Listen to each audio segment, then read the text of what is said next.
یہ جو ریسنگ گاڑیاں ہوتی ہیں نا، فراری اور مختلف ان کے نام ہیں، مشہور فراری ہے، اٹلی میں بنتی ہے، لمبرگینی، یہ دونوں بنتی ہیں وہاں اٹلی میں۔ اور اس میں جو آدمی جا رہا ہو اس کے لیے سپیڈ لمٹ کی قید کوئی نہیں، ورنہ سب گاڑیوں پہ 120 کلومیٹر پر کہ اوپر جائیں گے تو جرمانہ ہوگا، لیکن جو آدمی لمبرگینی میں جا رہا ہے یا فراری میں جا رہا ہے اس کے لیے کوئی جرمانہ نہیں، چونکہ وہ یوں کرو تو 1 سیکنڈ میں وہ 120 پہ چلی جاتی ہے، صرف اتنا کرنے سے شم ایسے جاتی ہے۔ تو میں آپ کو ایک لمبرگینی دینا چاہتا ہوں، فراری 8 کروڑ کی ہے، فراری 8 کروڑ کی گاڑی ہے فراری۔ کئی دفعہ وہاں جب جاتا ہوں تو کوئی نہ کوئی بٹھا دیتا ہے، یہ آپ کو ذرا سیر کرائیں، وہ ہمارے کو تو شوق کی کوئی چیز ہے نہیں، وہ نوجوانوں کے شوق کی چیز ہے۔ تو 8 کروڑ کی گاڑی میں مفت آپ کو دے رہا ہوں، وہ ہے صبر۔ آخرت کے سفر میں اگر تیز چلنا چاہتے تو سب سے آگے نکلنا چاہتے ہو تو صبر کی فراری پہ سوار ہو جاؤ، تمہیں کوئی پکڑ نہیں سکے گا، تمہارے کوئی قریب بھی نہیں آ سکے کہ دنیا میں صبر کرنے والوں کا قحط آ گیا۔ بڑے بڑے علماء ہیں اخلاق سے خالی، بڑے بڑے علماء ہیں صبر جانتے ہی نہیں، پورا معاشرہ سر علماء، تم کل کے علماء ہو اس لیے علماء کی بات کر رہا ہوں، ورنہ پورا معاشرہ میرے بچوں صبر سے خالی ہے۔ دیکھو میری ایک بات سنو، علم کی کمی ہو تو اچھے اخلاق اس کو چھپا دیتے، اخلاق کی کمی ہو تو بڑے سے بڑا علم بھی اسے چھپا نہیں سکتے۔ سارے عیب ہوں اور اخلاق اچھے ہوں تو اخلاق وہ چادر ہے جس میں سارے عیب چھپ جائیں گے، بس ساری صفتیں ہوں اور بد اخلاق ہو تو ہر صفت کو بد اخلاقی چھپا دے گی۔ میرے نبی نے نماز لمبی پڑھی، اللہ نے روک دیا، کہ نہیں چاہیے، ما انزلنا علیک القرآن لتشقی، مختصر نماز پڑھیں، درمیانی نماز پڑھیں۔ پیسہ سارا خرچ کر دے، اللہ نے روک دیا، ولا تبسطها کل البسط، میرے نبی سارا خرچ نہ کرو، کچھ بچا کے بھی رکھو۔ تبلیغ میں اپنی جان کھپائی، اللہ نے اس سے بھی روک دیا، فلا تذهب نفسك علیہم حسرات، تبلیغ کرو خود نہ مر جاؤ۔ تبلیغ کتنا بڑا عمل ہے، اللہ نے کہا اعتدال۔ نماز کتنا بڑا عمل ہے، اللہ نے کہا درمیانہ ہاتھ رکھو۔ مال خرچ کرنا کتنا بڑا عمل ہے، اللہ نے کہا درمیانہ ہاتھ رکھو۔ جب میرے نے اخلاق میں بلند پرواز دکھائی تو اللہ نے کہا شاباش انک لعلی خلق عظیم، میرا نبی میں آپ کو شاباش دیتا ہوں، آپ کے اخلاق بڑے عالی شان۔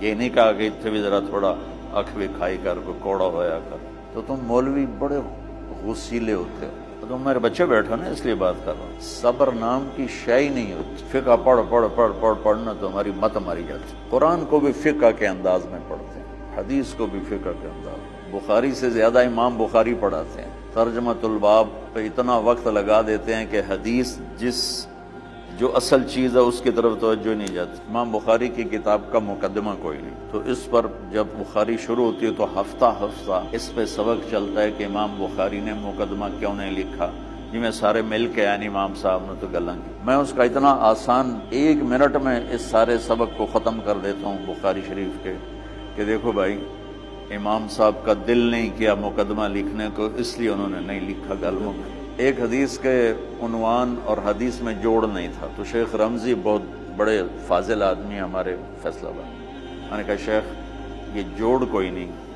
کہ شیخ ھذا من اصعب ابواب البخاری، یہ بخاری شریف کے مشکل ترین ابواب میں سے ہے۔ میں نے کہا بڑا آسان کام ہے، امام بخاری بھول گئے، ترجمہ کوئی اور تھا، حدیث کوئی اور لکھ دی، بھول گئے، بشر ہی تو ہیں، کیوں بچوں نے مصیبت پان دے۔ تو بچوں شوق سے جاؤ، بہانے نہ کرو، ہماری ذرا تھوک ڈال کے پیٹ میں درد، وہ شامہ پہ جان گیا پھر توڑیاں، ٹھیک ہے نا، میں زیادہ بول نہیں سکتا ہوں، ضروری سمجھ کے آیا تھا کہ تم خوشی سے جاؤ، پھر اس میں جو ناگواری آئے گی اسے برداشت کرو گے تو پھر آپ کا صبر بڑھے گا۔ تمہیں صرف میری شہرت نظر آتی ہے. اس میں جتنا مجھے صبر کرنا پڑا ہے وہ تمہارے سامنے نہیں ہے. جتنی کڑوی گولیاں میں نے کھائی ہیں لوگوں سے وہ تو تمہیں نہیں پتا. اب تمہیں اتنا نظر آتا ہے کہ واہ واہ ہو رہی ہے آگے پیچھے لوگ. میرے اللہ کا کرم ہے، میری کیا اوقات. آج ہوں کل مر جاؤں گا، اولاد کو بھی یاد نہیں رہے گا کہ طارق جمیل کون تھا. جو ہے اس میرے رب کا کرم ہے. مجھے اپنی شہرت سے کبھی دھوکہ نہیں لگا. تو میرے بچے اس لیے بتا رہا ہوں، کوئی فخر نہیں، کہ مجھے اپنی شہرت سے کوئی دھوکہ نہیں. ایک لمحے کے لیے بھی مجھے دھوکہ نہیں. میرے دل کی گہرائیوں یہ بات اتری کہ سب میرے اللہ کا فضل ہے. اور برائی کرنے والا اور اچھائی کرنے والا میری نظر میں برابر ہو گیا ہے. برابر ہونے کا مطلب پہلے سمجھو.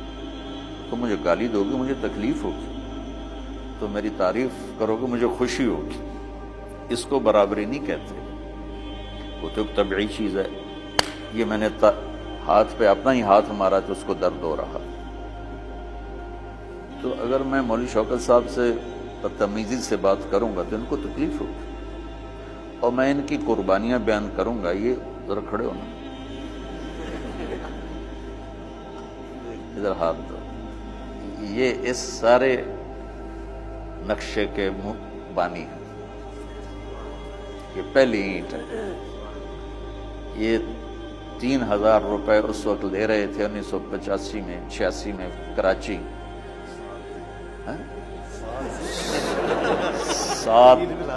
7,000 ان کی تنخواہ تھی، اور میں نے ان کو تلمبے میں بلایا 900 روپے مہینے. لوگ میری تعریف کرتے ہیں، میں اللہ کا شکر ادا کرتا ہوں، اور اس پہ میں تکبر میں نہیں آتا. یہ ہے مدح اور ذم برابر ہو جائے. یعنی تعریف کرنا اور برائی کرنا برابر ہو جانے کا مطلب یہ نہیں ہے کہ برائی سن کے اثر نہیں ہوتا اور تعریف سن کے اثر نہیں ہوتا. نہیں، برابر ہونے کا مطلب بتا رہا ہوں. اس کی توفیق، تائید، رحمت اپنی اولاد کو بتا رہا ہوں. کوئی میری تعریف کرتا ہے، میں اللہ کا شکر ادا کرتا ہوں اور اپنے آپ کو بھولتا نہیں. کوئی میری برائی کرتا ہے تو میرے دل میں اس کے لیے کوئی منفی جذبہ نہیں پیدا ہوتا. یہ ہے اچھائی برائی کو برابر کر دینا. کہ میرے اوپر مختلف الزام لگتے ہیں تو میں ان کو پی جاتا ہوں، اور اس طرح کا معاملہ کرنے والوں سے اپنے دل کو بالکل صاف رکھتا ہوں، بالکل صاف. اور میرا ان سے معاملہ اسی طرح ہوتا ہے جیسے آؤ جی. اپنی وجہ سے کبھی کسی سے قطع تعلق نہیں کرتا. تو بچوں، صبر بہت بڑی دولت. یہ تمہاری تبلیغی زندگی میں بھی کام آئے گی، علمی زندگی میں بھی کام آئے گا. جب تم گھر والے بنو گے، شادیاں ہوں گی، اس وقت بھی کام آئے گا. ٹھیک ہے؟ اب بہانہ تو نہیں کرو گے نا؟ خوشی سے جاؤ گے نا؟